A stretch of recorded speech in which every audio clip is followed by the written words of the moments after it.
Panther people, what up? Here are 3 things the Panthers got to do to win. And also, deep dish pizza, not that good. What's going on? You're watching Panthers Post. Okay, before we get to the game, I got to gloat a little bit. As you guys know, I'm in Toronto, Ontario, Canada, which apparently, from what I understand now, is the hotbed for Carolina Panthers vintage merch. Take a look at this jersey I found.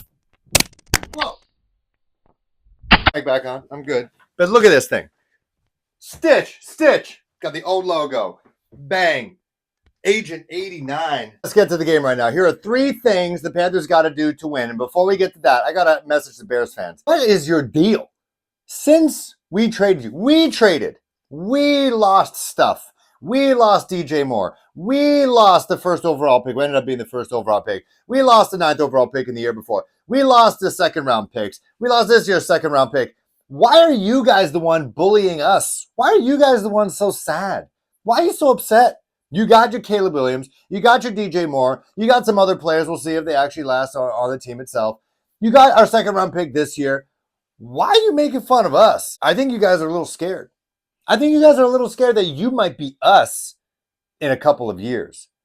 Like, you put everything in your basket offensively, and your defense is pretty good. I'm going to talk about that. But you put everything in your basket. You gave I think we know what this sounds like.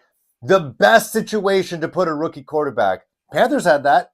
Remember when people were saying that we had the best situation in the NFL with their all-star coaches? You got your dependable wide receivers. You got your running backs, all that stuff. People thought this was a good place to be. Good defense as well. But now I'm seeing you guys are upset. You guys are upset that Caleb isn't really an all-world beater right now. He's being outperformed by Jaden Daniels right now with the Washington Commanders, who nobody thought was the best situation. You got your DJ Moore. He doesn't look happy. Not one bit. DJ, come back to Carolina. You were happier here. He's not happy. He might not reach 1,000 yards. Shane Waldron is being dragged on Twitter, on Bears Twitter and Seahawks Twitter right now. I'm sure you've seen the spray charts of how some of these guys were looking in Seattle, with the Bears before Shane Waldron, and how what their routes are looking like now with Shane Waldron. There's rumors out there and video clips out there that DJ Moore's running. I don't know why we let go Justin Fields. Justin Fields, who is thriving right now in a Mike Tomlin-led Pittsburgh Steelers. I think you guys are just a little worried. You're a little worried that you're us, that you made the wrong decision, the same decision we made that was wrong. You gave up less assets, no doubt. But we picked Bryce Young first overall, seemingly, at the moment, a mistake. A massive mistake. A massive mistake. Maybe Andy Dalton have a stretch out a little bit, but it could be a massive mistake.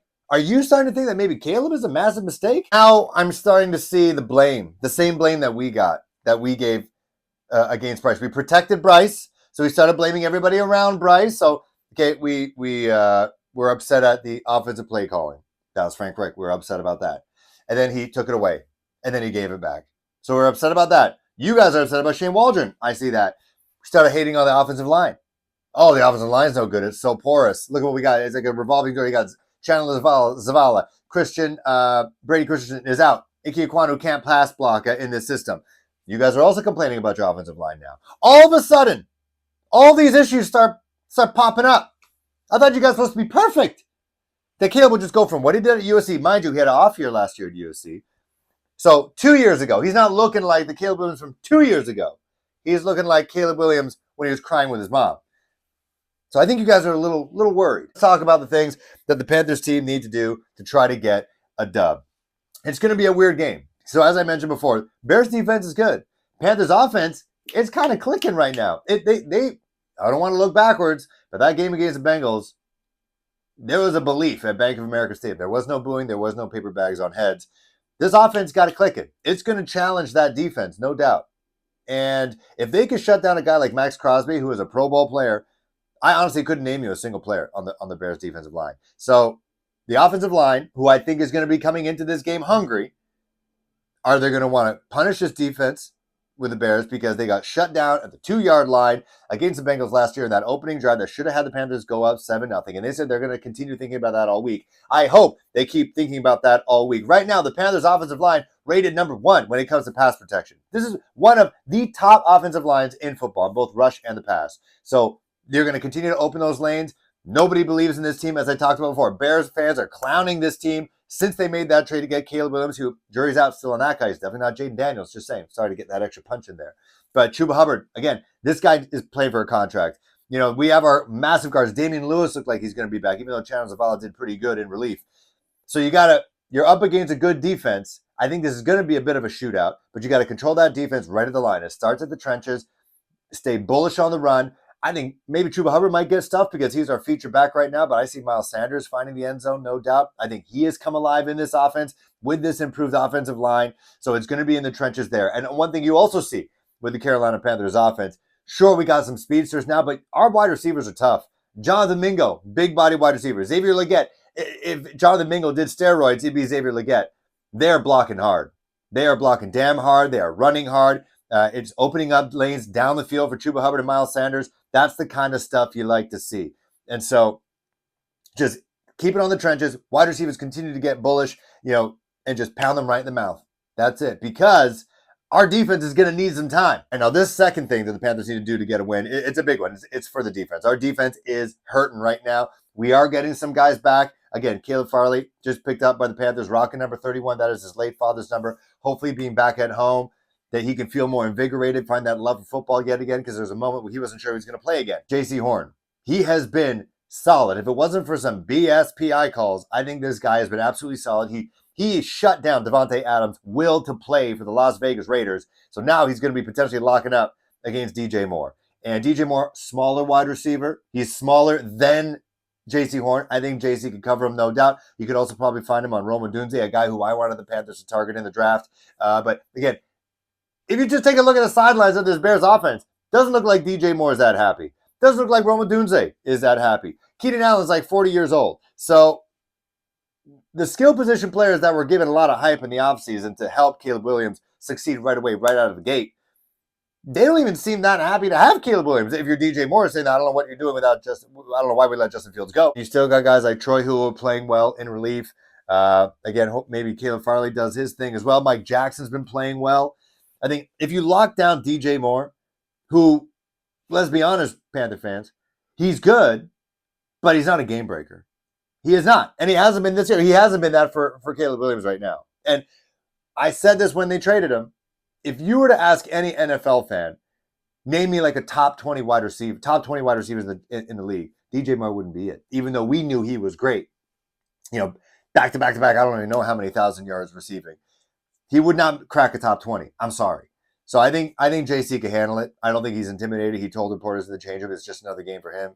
Roma Dunze scares me a little bit more. He's a bigger body wide receiver, but I think hopefully Mike Hill is up to the task. Hopefully this week, if they saw on the film how poor the tackling was against the Bengals, there were moments when Joe Burrow, who is not as athletic as Caleb Williams, was running around our defensive line just showing his escapability, which I did not know he had. We can't let that happen. Like, if you get hands on the guy, one hand, just slow him down and wait for another defender to get him to the ground. So hopefully the same with the offensive line are taking it personal. They got shut out in the 1 yard line in that opening drive. I hope the defense takes it personal that they showed horrible tackling against Cincinnati Bengals. Luckily, you're not up against skilled players at the same caliber as the T. Higgins and Jamar Chase. It's just not the case, Matt. It's going to be a big call for the Panthers defense led by Tevin Wallace right now, the rookie out of Kentucky.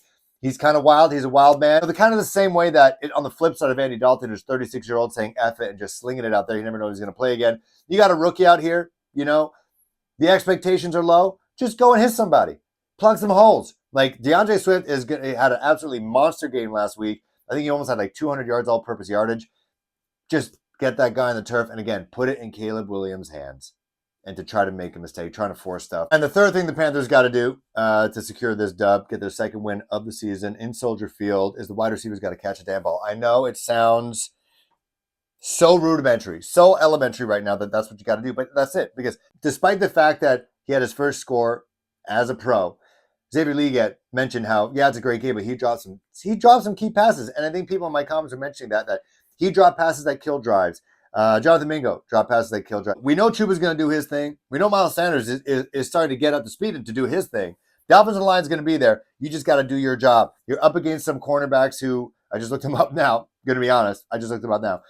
They're all big body cornerbacks. These aren't, your your Dante Jackson types out of 5'11" speedsters. These are guys who are 6'6" plus 196, 204 pounds. They're bigger dudes, so it's going to take a little bit more for guys like Xavier Liga to just kind of push their weight around to try to get separation.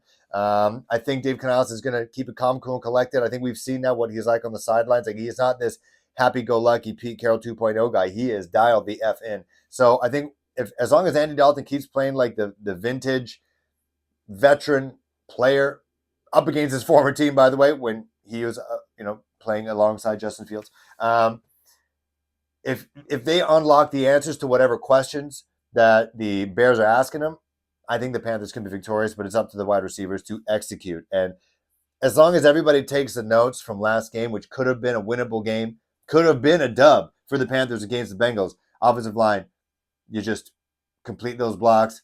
Bully dudes, do not get pushed around in a scoring opportunity.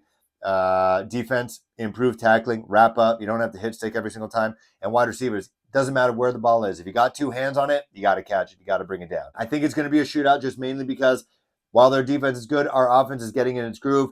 On the flip side, the Bears' offense not that great, but neither is our defense, so they could probably exploit our defense a little bit. So I think it's going to be another game that's going to be high 20s, low 30s.